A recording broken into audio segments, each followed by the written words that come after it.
क्या सिर्फ लेक्चर देखना काफ़ी है? बिल्कुल भी नहीं। अगर आप जीके में एक अच्छा स्कोर करना चाहते हो और आप चाहते हो कि आपके माइंड में ये चीज़ें 6 महीने बाद भी याद रहे, तो आपको रिवीजन करना बहुत ज़रूरी है। और इसी को देखते हुए मैंने परमार सर रिवीजन सीरीज चालू की और आज है हमारा डे 4।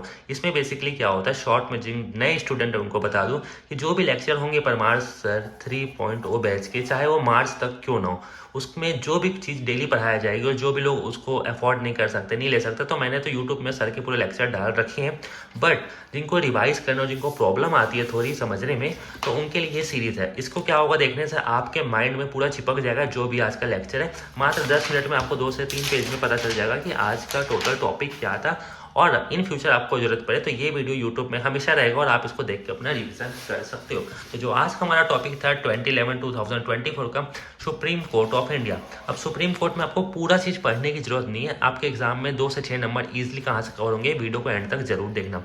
तो देखो, there shall be supreme court of India 124 में लिखा गया। अब इसमें कुछ सब क्लॉसेस आपको पूरे याद नहीं करना, इंपॉर्टेंट बता रहा हूँ। उससे पहले आपको समझना पड़ेगा कोर्ट कितने टाइप के होते हैं, हमारे इंडिया में क्या सिस्टम है। तो यहाँ पे 3 टाइप के कोर्ट होते हैं, supreme court, high court, district court बोलो या सब ऑर्डिनेट कोर्ट बोल लो। अब जो सुप्रीम कोर्ट है ना, वो सबसे बड़ा और वो इंडिपेंडेंट है। अब अपन बोल सकते हैं सब ऑर्डिनेट कोर्ट है, वो भले सुप्रीम कोर्ट के राय सलाह मानेगा, पर सुप्रीम कोर्ट के ऊपर तो कोई है ही नहीं, तो इसलिए सुप्रीम कोर्ट इंडिपेंडेंट है। अब हमेशा से क्या सुप्रीम कोर्ट था? बिल्कुल नहीं। गवर्नमेंट ऑफ इंडिया एक्ट के थ्रू फेडरल कोर्ट को लाया गया था 1935 में, और 1937 में ये लागू हो गया था। और इसको रिप्लेस कर दिया गया सुप्रीम कोर्ट से कब? 28 जैन 1950 में। अब सुप्रीम कोर्ट में हम चलते हैं। अब इसमें चीफ जस्टिस ऑफ इंडिया कितने रहते हैं और अपने जजेस कितने रहते हैं। तो उस टाइम जब ये फर्स्ट सेटिंग हुआ था और सुप्रीम कोर्ट को लाया गया था, तो एक सीजीआई तो अभी भी रहता है और 7 जजेस थे। बट एट प्रेजेंट 33 जजेस है और एक चीफ जस्टिस ऑफ इंडिया, जिनका नाम है संजीव खन्ना। आपको बस इतना ही याद रखना है, जो जो शॉर्ट पॉइंट लिखा है ना, इसी में तो क्वेश्चन बनेगा, इसके बाहर नहीं बनने वाला। अब उस टाइम पे जो सिस्टम चलता था कि मान लो सीजीआई को अपॉइंट करना है या जजेस को अपॉइंट करना है, तो प्रेसिडेंट और इसके राय सलाह से इसको अपॉइंट कर लेते थे, जजेस और प्रेसिडेंट से सीजीआई को अपॉइंट कर लेते थे। बट उस टाइम एक कमेटी चलाई गई, जिसको बोलते हैं फर्स्ट जज केस, जिसको हम शॉर्ट में बोलते हैं एसपी गुप्ता केस। आपको ये वर्ड याद रखना है, ठीक है। अब इसमें क्या होता था, सुप्रीम कोर्ट ने बोला कि प्रेसिडेंट और सीजीआई तुम दोनों मिलकर डिसाइड करो कि जज किसको रखना है, ठीक है। बट प्रेसिडेंट के हाथ में पावर था कि वो अपनी मर्जी से रख सकता था। अगर प्रेसिडेंट को कोई बंदा पसंद आ जाता है तो वो उसको रख लेगा, पर क्वालिफिकेशन होनी चाहिए। क्वालिफिकेशन भी आपको बताऊंगा किस आर्टिकल में लिखा है। और सेकंड जज केस हुआ, इसको देखते हुए फिर प्रेसिडेंट ने बोला कि ठीक है भाई, सीजीआई तुम ही रखो, बट कम से कम 2 जज का आपको राय सलाह लेना पड़ेगा। थर्ड जज केस हुआ, फिर प्रेसिडेंट ने बोला सीजीआई लो भैया तुम ही रख, बट इस बार 2 जज नहीं, इस बार कितने जज है? 4 जज चाहिए। अब इसमें से एक भी बोल दिया कि नहीं मुझे तो ठीक नहीं लग रहा, तो फिर दूसरे बंदे को बुलाना पड़ेगा, या जो भी करके चारों की सहमति होनी चाहिए, सीजीआई की भी सहमति होनी चाहिए, उसके बाद ही हम जज को अपॉइंट कर सकते हैं। अब ये सब हुआ, इसको बोलते हैं कॉलेजियम। इसको कैंसिल कर दिया गया और एक लाया गया नेशनल जज अपॉइंटमेंट कमेटी, जो कि NJAC है, 99 कॉन्स्टिट्यूशनल अमेंडमेंट के थ्रू। आपको बस इसको याद रखना है कि जो अपना NJAC कमेटी है वो 99 कॉन्स्टिट्यूशनल अमेंडमेंट के थ्रू लाया गया, और उसके बाद ये इसको फिर रद्द कर दिया गया और वापस से ये वाला सिस्टम चालू हो गया। फोर्थ जज केस हुआ, इसके बाद जज केस नहीं हुआ। अब यहाँ पे जो मैक्सिमम एज रहती है ना जज की, वो 65 ईयर रहती है, इससे ज़्यादा नहीं हो सकती। उसके बाद रिटायरमेंट चालू हो जाती है। अब 124 के थर्ड क्लॉज में लिखा है जज ऑफ सुप्रीम कोर्ट में क्वालिफिकेशन क्या होनी चाहिए। तो देखो, उसके अपॉइंटमेंट के लिए जो क्वालिफिकेशन होनी चाहिए, सबसे पहले तो सिटीजन ऑफ इंडिया होना चाहिए, मतलब भारत का नागरिक होना चाहिए, और 5 साल वो हाई कोर्ट में जज रहा हो, या तो 10 साल एडवोकेट रहा हो हाई कोर्ट में। तो देखो यार, या तो वो हाई कोर्ट में 5 साल जज रहा हो, या तो 5 साल एडवोकेट हो। एडवोकेट मतलब अपना वकील होता है, ठीक है। इन दोनों में आपको कंफ्यूजन हो जाएगा। 5 ईयर अपना जज है और 10 ईयर एडवोकेट है।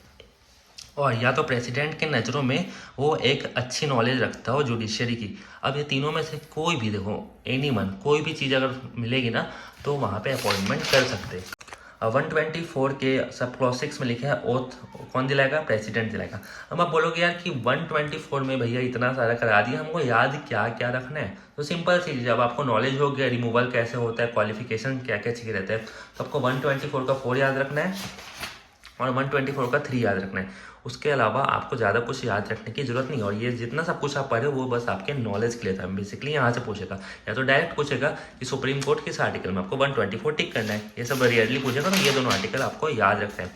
125 में सैलरी के बारे में, याद चिंता मत करो, आपको इसकी ट्रिक भी बताऊंगा, ठीक है। 126 में है कि एक्टिंग चीफ जस्टिस के बारे में। 127 में अपना एड हॉक जज, जिसको हम टेम्पररी जज भी बोलते हैं, ठीक है। अब 128 आर्टिकल ना आपको थोड़ा सा ना इंपॉर्टेंट है। इसमें क्या लिखा है ना, अटेंडेंस ऑफ रिटायर्ड जज at sitting of supreme court. अब जो जज 66 के हो गए, 67 के हो गए, उनको भी बुला सकते हैं, ठीक है। 129 में supreme court to be a court of record. इसका मतलब ये देखो, आपको एक बुक दिख रही है, अगर सुप्रीम कोर्ट ने समझ लो 2002 में कोई फैसला दिया होगा तो वो अभी भी लागू होगा। अब उसको हम कैसे चेक कर सकते हैं, सुप्रीम कोर्ट के बुक में, मतलब कि कोर्ट में बुक में उसमें रिकॉर्ड दिया होगा तो उसी के थ्रू फॉलो होगा, आप नया कुछ भी नहीं बना सकते। तो एक बार जो फैसला लग गया उसी पे सब कुछ मतलब कि कायम रहेगा, ये बात आप समझ के चलो। आपको सिर्फ supreme court has court of record इतना याद रखना है 129 में। उसके बाद कंटेम्प्रेरी ऑफ कोर्ट, मतलब कि कोर्ट के पास लॉ एंड ऑर्डर है या पावर है कि वो पनिश कर सकता है कोई उनकी बात ना मानने की। उसके बाद 130 में हम चलते हैं सीट ऑफ सुप्रीम कोर्ट। अब समझ लो कि दिल्ली में अपनी सीट है, ठीक है, एक ही अपना सुप्रीम कोर्ट है, अब उसको कहीं और शिफ्ट करना है तो शिफ्ट तो नहीं कर सकते, बट सीजीआई के हाथ पावर रहता है, उसकी सीट को किसी और स्टेट में ला सकता है। मतलब कि समझ के चलो कि सुप्रीम कोर्ट को किसी और स्टेट में भी हम चालू कर सकते हैं, बट आज तक ऐसा नहीं हुआ है तो आपको सुनने में नहीं मिलेगा, सिर्फ आपको सीट ऑफ सुप्रीम कोर्ट याद रखना है। और ट्रिक से यार आपको इतना ईजी याद हो जाएगा ना, आपको चिंता करने की। अब आर्टिकल नंबर 131 उतना इंपॉर्टेंट नहीं है, आप यहाँ समझो 132 में देखो अपील कर सकते हैं। यहाँ पे 132 में सर्टेन केसेस में, 133 में सिविल केसेस में और 134 में क्रिमिनल केसेस में आपको अपीलेट और अपील दोनों में से इंग्लिश मीडियम हिंदी मीडियम कोई से भी हो, आपको सिर्फ अपील याद रखना है 132 में। यार देखो पूरा याद करोगे ना तो आपके एग्जाम को उतना काम रहेगा, इंपॉर्टेंट है उसी को आपको याद रखना है। 36 आपका थोड़ा सा इंपॉर्टेंट बन जाता है। सपोज डिस्ट्रिक्ट कोर्ट आप गए और आपने कुछ केस लड़ा, अब आपको लग रहा है कि यार यहाँ पे मेरी सुनवाई नहीं हो रही है, तो आप डायरेक्ट सुप्रीम कोर्ट जा सकते हो, आप चाहो तो हाई कोर्ट जा सकते हो। अब हाई कोर्ट अगर आप गए वहाँ भी नहीं हो तो आप डायरेक्ट सुप्रीम कोर्ट भी जा सकते हो। आप डायरेक्ट हाई कोर्ट जाओ, वहाँ नहीं हो तो सुप्रीम कोर्ट जाओ, डायरेक्ट डिस्ट्रिक्ट कोर्ट जाओ, वहाँ नहीं हो तो सुप्रीम कोर्ट जाओ, या तो डायरेक्ट आर्टिकल 32 का प्रयोग करके सुप्रीम कोर्ट जाओ। बट बेसिकली आपको यहाँ जाना पड़ेगा, यहाँ जाना पड़ेगा, फिर यहाँ जाना पड़ेगा। और 32 का प्रयोग करके कब जाते सुप्रीम कोर्ट, आप लोग नीचे कमेंट करके बताना। आप लोग इतने दिन से पढ़ लो तो आपको इतना तो अभी पता चल ही गया होगा। और 138 में आते हैं, इसमें एनलार्जमेंट ऑफ जुडिशरियम आता है जो कि उतना इंपॉर्टेंट नहीं है। 139 में भी आपको उतना इंपॉर्टेंट पढ़ने की जरूरत नहीं है। 141 बहुत इंपॉर्टेंट है, मतलब बोलूँगा इसको रट लो, लिख लो 100 बार। अब इसको याद करने की एकदम सिंपल सी ट्रिक है। सुप्रीम कोर्ट जो है वो बाइंडिंग करता है बाकी कोर्ट्स को, ठीक है। अब 141, अब ये देखो इसको जेल बना दो और 4 को बीच में डाल दो, जहाँ आपको बाइंडिंग शब्द देखने को मिल जाए ना 141 को सिंपल सा टिक कर देना। तो आपको सिर्फ बाइंडिंग वर्ड सुनते ही 141 को टिक कर देना, ठीक है। 142 में कंप्लीट जस्टिस। 143 में क्या है कि प्रेसिडेंट सुप्रीम कोर्ट से एडवाइस ले सकता है। अब जरूरी नहीं है कि ये एडवाइस ये माने ही। अब सुप्रीम कोर्ट ने कुछ भी ज्ञान दिया, अब प्रेसिडेंट को लग रहा है कि हाँ मानने लायक तो मानेगा, बट नहीं मानने लायक तो अपनी मर्जी से पर सुन सकता है, ठीक है। इतना बस याद कर लो। और 144 में भी वही है कि सुप्रीम कोर्ट को एड एंड ऑर्डर्स, मतलब कि हाई कोर्ट हो गया या डिस्ट्रिक्ट कोर्ट हो गया है, जो भी हो गया अंडर नीचे लेवल के, उनको एड एंड एडवाइस अगर चाहे तो दे सकते हैं सुप्रीम कोर्ट को। 145 रूल ऑफ कोर्ट। अब इसमें ट्रिक है, देखो मेन आर्टिकल है ना उसी की ट्रिक है, ये परमार सर की ट्रिक है। सुप्रीम कोर्ट ने सार्क कंपनी को सीट ऑफर करी, SC supreme court article number 124, और सार्क मतलब कि 125 मतलब सैलरी ए से acting chief justice of India, 127 में एडहॉक जज, 128 में रिटायर्ड जज, 129 में कोर्ट ऑफ रिकॉर्ड, 130 में सीट और 131 में ऑफर मैंने ओरिजिनल जुडिशियम। देखो सिंपल सा चीज़ है, आपको एकदम लोड लेने की जरूरत नहीं है। अब अपना सुप्रीम कोर्ट खत्म हो। अब यहाँ पे हम चलते हैं हाई कोर्ट की तरफ। सुप्रीम कोर्ट का टॉपिक तो खत्म हो चुका है, अब ये एक पेज का टॉपिक और इसमें सिर्फ 2 और 3 आर्टिकल याद रखना। और वीडियो को यहाँ तक देख लिया तो सब लोग वीडियो एक लाइक कर देना और नीचे कमेंट कर देना और बताना मुझे कि आपको ये सीरीज कैसी लग रही है, और बताना कि इसको क्या मैं रोज फॉलो करूँ या नहीं। अब सबसे पहले फर्स्ट में अपना हाई कोर्ट दिया, और पहला हाई कोर्ट अपना कहाँ पे सेटअप हुआ था, जो कि कैलकाटा में हुआ था 1862 में, और साथ में बॉम्बे और मद्रास दोनों को हो गए थे। उसके बाद इलाहाबाद में हुआ था 1866 में। अब जो मेन चीज़ आपको वो याद करा देता हूँ, फर्स्ट फीमेल जज जो थी हाई कोर्ट की वो एना कैंडी थी। अब इसको याद करने का ट्रिक है, बच्चा जब पहला पैदा होता है, पहले साल का होता है, तो क्या खाता है सबसे पहले, कैंडी खाता है। तो आपको बस इतना याद रखना है कि फर्स्ट से कैंडी याद आ जाएगा। एग्जाम में देखना आप ऑप्शन देखो कैंडी और फर्स्ट अगर देख लोगे ना तो आपको याद आ जाएगा। भले इसका प्रोनाउंसिएशन कुछ अलग है बट मैं आपको समझाने के लिए बोल रहा हूँ, ठीक है।